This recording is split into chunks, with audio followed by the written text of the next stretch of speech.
want to talk about church burnings because this has been an issue that continues, shall I say, burn. We need to discuss why churches are burning across Canada. This is a map of all those churches that have been burned. Goes from one, in fact, it goes from coast to coast to coast, literally. Look at that. Up in the north, far west coast, east coast of Newfoundland and Labrador. Why is this happening? Well, it's very interesting because here's just recent examples here. This is just last week. Church went up in flames. There was suspicious activity going on before the fire. Police aren't saying it's arson, but they're not saying it's not arson. Same here in Saskatchewan. Again, this church went up for no possible reason. Nobody was even in the church at the time. So it's not like somebody was smoking, or it's not like somebody was using the kitchen and a stove fire erupted. No, nobody in the church. Now, how did it just spontaneously go on fire? Well, how did the blaze start? There's obviously something behind this. And what is worrisome is that Justin Trudeau continues to retreat from remarks that he made about this being totally understandable. Yes, Justin Trudeau said that. And we've got the clip to prove it because his handlers are saying, oh, Trudeau never said that. No, Trudeau didn't say that. That's fake news. You made that up. No, it's not. Justin Trudeau has clearly said it's understandable because Christians have been guilty of so many horrendous sins in the past, including, of course, this goes back to the residential school issue. And that's why these churches are being destroyed, apparently, as some sort of retribution for residential school. And Trudeau says that's understandable. Let's listen to him. Funding to help protect churches from vandalism and violence, but the Federal Security Infrastructure Program stopped taking applications last November. I know that there is new funding in the budget, so when will the program start taking applications again? And if I may, as a Catholic, what's your reaction that houses of your faith are being targeted for the church's role in the residential school system? As you know, Ashley, we have put in place a security infrastructure program that partners with places of worship to be able to put in cameras and security systems to keep those institutions safe from what is unfortunately a rise of intolerance and racism and hatred that we're seeing across the country. And certainly we will continue to roll out those funds in partnership with community centers, religious institutions, and others that need that protection. As I've also said, it is unacceptable and wrong that acts of vandalism and arson are being seen across the country, including against Catholic churches.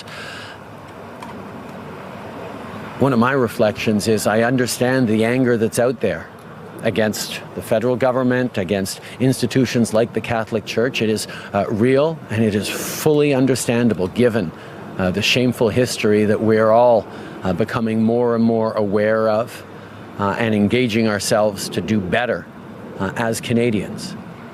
But I can't help but think that burning down churches is actually depriving people who are in need of grieving and healing and mourning from places where they can actually grieve and reflect and look for support.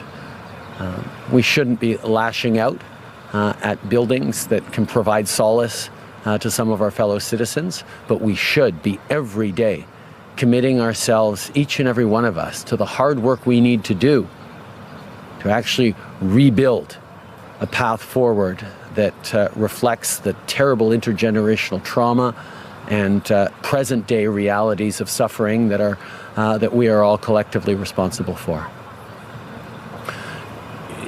Évidemment, nous avons des programmes d'aide aux infrastructures religieuses et communautaires qui ont besoin of aid to the religious infrastructures and communities, and we will continue to be in partnership with them.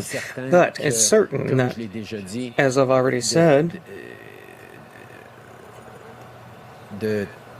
d'articuler la déception et même la furie que certaines personnes ressentent de façon tout à fait légitime disappointment and even fury. que nous sommes en train. Yeah. Okay. So once again, as he does there's a two-track policy, and Trudeau walks the line. And yeah, it's really too bad these structures are being burned down, because people could go there and be sad. What the hell is he talking about? It's not an affront to faith. This is not an attack on Christianity. And I don't know what kind of Christianity Justin Trudeau espouses. He's what I call a smorgasbord Catholic, meaning he picks and chooses from the table of doctrine, because he's vehemently happy about abortions occurring. He thinks abortion's a wonderful industry. We should have more of them.